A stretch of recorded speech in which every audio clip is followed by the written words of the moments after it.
Hello guys, good morning to everyone. How are you today? I hope you are fine. Vamos lá, pessoal. Vamos já para a nossa quarta aula e hoje nós vamos falar sobre estratégias de leitura ou reading strategy. O que é estratégia? Porque é preciso localizar e usar corretamente alguns elementos fundamentais na compreensão de um texto. Por isso que nós precisamos aprender essas estratégias para a gente identificar corretamente esses elementos fundamentais na leitura. So, let's go! Ao ler um texto instrumental em língua estrangeira, você deve não usar o dicionário neste primeiro momento. Por que isso é importante? Porque se você usar o dicionário o tempo todo para saber o significado das palavras no texto em língua inglesa, você vai perder muito tempo, né? E você não vai ter todo o tempo do mundo na hora da prova para compreender o texto todo. Então, usar o dicionário é algo que você deve descartar no primeiro momento, ok? Atentar para a apresentação visual do texto. Como assim? Atentar para a apresentação visual é observar o título, a fonte, se é um poema, se é uma gravura, se é um cartoon. Vocês têm que observar todos esses detalhes, porque isso quer dizer muita coisa, ok? Atentar para o título do texto. Há sempre uma correlação entre título e assunto do texto. Então, quando você pegar o texto, precisa logo o título, porque isso vai te dizer muito sobre a estrutura do texto, sobre o que ele vai falar, né? Sobre qual é o assunto daquele texto. E fazer um brainstorm do título, né? Brainstorm é uma tempestade de ideias, né, em inglês. Então, todos os possíveis assuntos que podem aparecer no texto é esse brainstorm. Então, você vai fazer isso, é tipo como se você estivesse fazendo uma análise inicial do texto.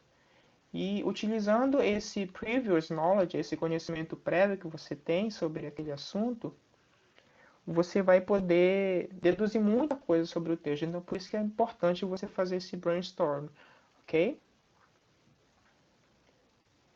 E também fazer uma previsão dos possíveis assuntos a serem tratados no texto, que no caso é a prediction. A gente vai estudar um pouco mais sobre essa estratégia de leitura mais à frente, ok?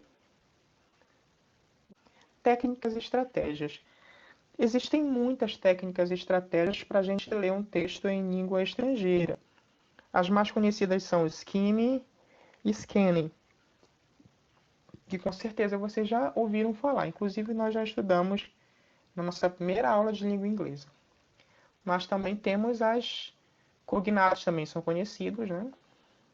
Palavras repetidas, pistas tipográficas, palavras-chave, prediction e referência contextual. Vamos estudar cada uma dessas técnicas de forma mais detalhada agora, ok? Inicialmente, vamos começar com skimming.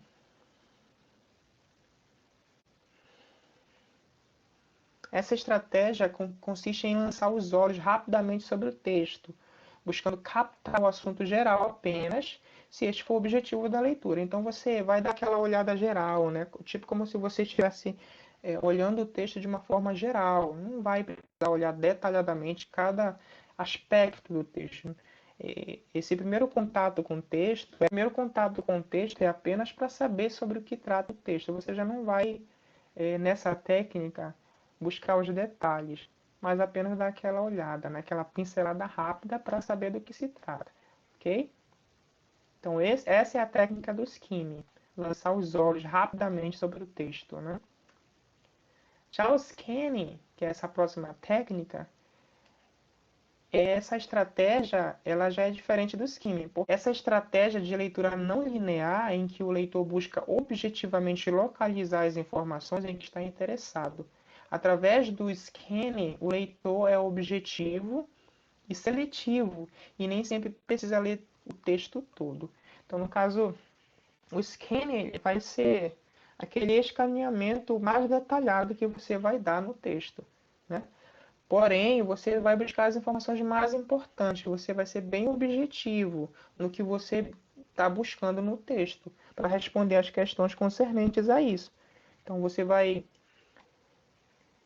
fazer essa leitura mais detalhada, mas vai ser também mais objetivo. Tipo um scanner que vai escaneando todo o documento. Informações desnecessárias você vai descartando e pega aquelas informações que você julga ser mais importantes, ok? Exemplo, procurar no texto nomes próprios, datas e lugares, que são informações super importantes no texto, né? Então é sempre bom a gente marcar com marca-texto, destacar no texto tudo isso para que você, ao responder as perguntas, não precise ficar recorrendo toda hora ao texto. As informações importantes já estão ali, já estão demarcadas, então vai ficar mais fácil para você responder as questões. Os cognatos são aquelas palavras que são parecidas com a nossa língua, né? Então, muito comuns na língua inglesa, os cognatos são termos de procedência grega ou latina, bastante parecidos com o português, tanto na forma escrita como no significado. Os cognatos podem ser idênticos, que no caso radio, piano, hospital, nuclear, social, etc. Então vejam só, radio, tanto a escrita como o significado é o mesmo. Piano também, hospital, nuclear, social, todas essas palavras são idênticas tanto na escrita como no significado. Também temos os bastante parecidos, que é o gasoline, inflation, intelligent, population, history. Então, são bem parecidos, não são idênticos, mas são parecidos e por serem parecidas, a gente sabe o que elas significam, né? Por serem parecidas, nós podemos deduzir o que elas significam, né? Elas são bem parecidas, então nós conseguimos então assim, identificar o significado de cada uma delas. E temos as vagamente parecidas, que são electricity, responsible, infallible, explain, activity. Então essas palavras são muito parecidas, né? São vagamente Então essas palavras são vagamente parecidas, as palavras, mas elas lembram palavras nossas da nossa língua portuguesa, né? Electricity, a gente pode dizer eletricidade, responsible, não é igual, né? Mas responsável, infallible, não é igual também, né? Mas infalível, a gente pode deduzir, explain, explicar, activity, atividade.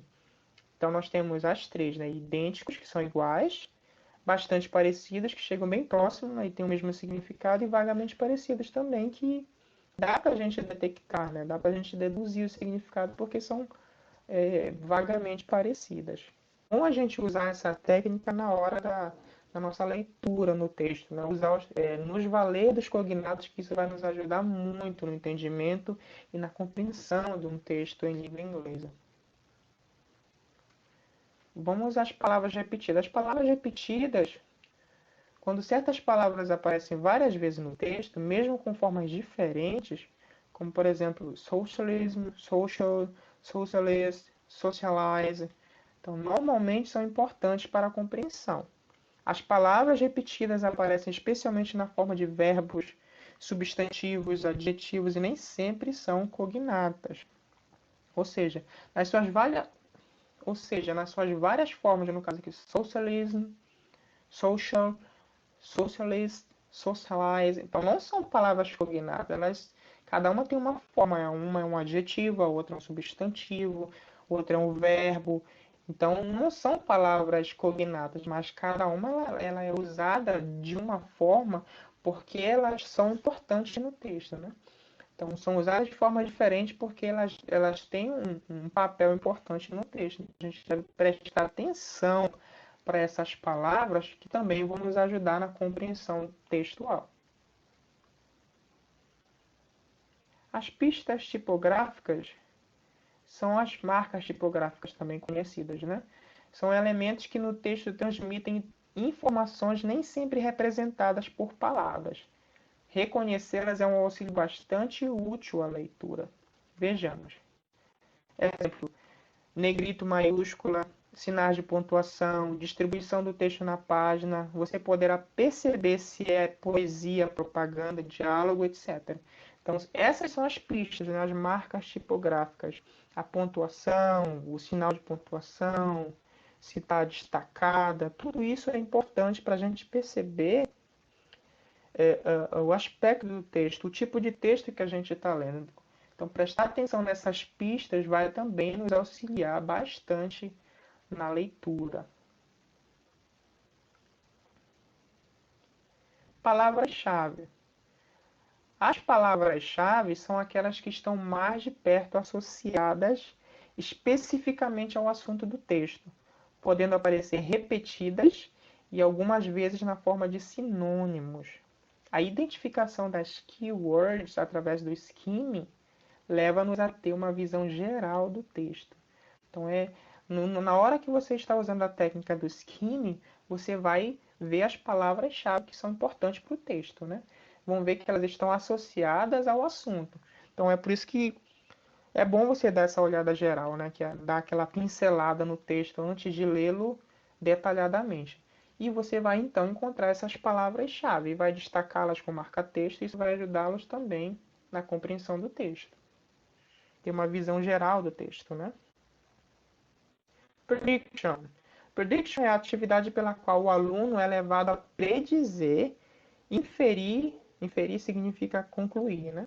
Inferir o conteúdo de um texto através do título ou de outros elementos tipográficos, como ilustrações, non-verbal information, né? Informações não verbais, né? Por exemplo, sendo uma atividade do tipo pré-leitura. A prediction contribui para estimular o interesse e a curiosidade do aluno pelo conteúdo de um texto que o tópico sugere. Vamos ver um exemplo. A palavra é college. Por essa palavra a gente pode deduzir várias coisas sobre o texto, né? Ecologia vai nos lembrar de meio ambiente, de poluição, de desastre, né? de morte, de devastação, chuva ácida, de natureza. Então, só pelo título a gente pode prever várias coisas, vários aspectos sobre o texto, mesmo antes da leitura em si, né? Então, environment, to pollute, disastrous, pollutants, to kill, to devastate, acid rain, nature, olha só. Várias palavras você deduz só pelo título, né? Só pela a única palavra ecology. Vai nos ajudar a saber do que se trata o texto, mesmo antes de lê-lo. Então, usem essa estratégia que vai ajudar muito vocês, né? Na hora da leitura e compreensão. E, por fim, nós temos a referência contextual. Normalmente, existe no texto elementos de referência que são usados para evitar repetições e para interligar as sentenças, tornando a leitura mais compreensível e fluente. Esses elementos aparecem na forma de pronomes diversos. Vejamos. São os pronomes pessoais he, she, it, they. Os demonstrativos this, that, those, such. Os relativos, que são who, whom, whose, that, which. Adjetivos possessivos, né? His, her, our. Então, todos esses pronomes aí vocês já estudaram, né? A maioria deles eu acho que vocês já estudaram. Então, isso vai nos ajudar, né, a referência contextual, saber o significado dos pronomes pessoais em inglês, dos demonstrativos, dos relativos, dos adjetivos possessivos. Isso vai nos ajudar muito na leitura, né? Saber o que eles significam, né? Onde eles se encaixam, por que eles são usados, por que são necessários, né? Eles servem para interligar as sentenças, né, para o texto não ficar muito repetitivo. Então, se a gente tiver esse conhecimento prévio, né, essa referência contextual desses aspectos da leitura, né, dessa parte gramatical, vai nos ajudar também a ler o texto com mais facilidade. Veja alguns exemplos aqui. I asked my students why they had chosen the ESP course. Então, olha só. O I eu sei que significa eu, né? Em inglês é a primeira pessoa. They, olha só, outro pronome pessoal, que são eles ou elas. Então, se eu souber disso de antemão, não vai ficar difícil para mim ter o entendimento do texto. Vai facilitar, porque eu não, o que é I, they? Não, na hora eu não vou ficar perguntando, já vai facilitar a leitura para mim e dessa forma a leitura vai fluir. Outro exemplo. This description is very simple. It follows a diagram in numbered stages. Olha só. It, olha só. This, que é o que eu esqueci de marcar aqui, mas ele é o pronome demonstrativo, né? Este ou esta. Vou só demarcar aqui. It, que é um pronome pessoal. Então, se eu souber disso, vai facilitar muito para mim, né? Eu não vou ficar perguntando, não vou ficar olhando no dicionário o significado, porque eu já sei. Então, vai facilitar para nós, né? Então, se você souber de antemão que isso aqui se refere a isso, você não vai procurar no dicionário o que significa, né? Você já sabe de antemão, isso vai ajudá-lo a ganhar mais tempo aí, ainda, né? Então é importante nós termos essas referências contextuais para nos ajudar na leitura, para a leitura se tornar mais fácil, né? Para que ela possa fluir melhor, né? E nos ajude a ganhar tempo, que é o que a gente quer, principalmente numa prova de grande importância como o Enem, né? Então usar essas técnicas todas vai nos ajudar a ler melhor, a ter um entendimento mais claro sobre o assunto, né? E o mais importante é nos ajudar a responder as questões concernentes a ele. Ok, pessoal? Então façam uso dessas estratégias, essas técnicas de leitura que são importantíssimas. Para ler com efetividade. Para lermos com efetividade, devemos nos certificar do tipo de texto que nós estamos lendo. Decidir sobre a melhor estratégia de leitura para seu propósito. Embora todas essas estratégias sejam boas, excelentes, mas é bom nós escolhermos uma ou outra, né, ou três, né, mas não todas ao mesmo tempo, senão isso pode fazer uma confusão na nossa cabeça. Mas é bom a gente se focar em uma estratégia para nos ajudar no nosso propósito, que é compreender aquele texto. Seja capaz de usar os diferentes níveis de leitura. E selecione informações e anote-as ou use outro recurso de anotação, esquemas, tabelas, que venham ajudar na reconstrução do texto. Então é sempre bom a gente ter nossas próprias maneiras de fazer anotações, né? Não apenas dar só aquela olhada no texto, analisar o texto, mas é bom anotar. Anotar também é uma estratégia, né? Para nos ajudar a encontrar as informações com mais facilidade. E verifique as formas usadas para juntar as diferentes partes do texto, visando coerência e coesão do mesmo. Quando nós fazemos tudo isso, nós nos valemos dessas dicas aí, nós conseguimos fazer uma leitura com mais efetividade. Então usem, pessoal, essas estratégias, né? Sejam seletivos, é claro, né? Na hora de usá-las, não usem todas de uma vez, a não ser que vocês dominem todas elas, né? Mas usem uma ou outra, foquem nas estratégias mais interessantes para vocês, para ajudá-los a compreender o texto em língua estrangeira, no caso, língua inglesa, para entendê-lo melhor, ok? Eu coloquei vários textos nos exercícios que vocês vão fazer para vocês treinarem essas técnicas. Então façam uso dessas técnicas, ok? E mostrem para mim que vocês aprenderam. Quaisquer dúvidas sobre essas estratégias, perguntem. Não deixem de perguntar, ok? See you next class. Bye bye.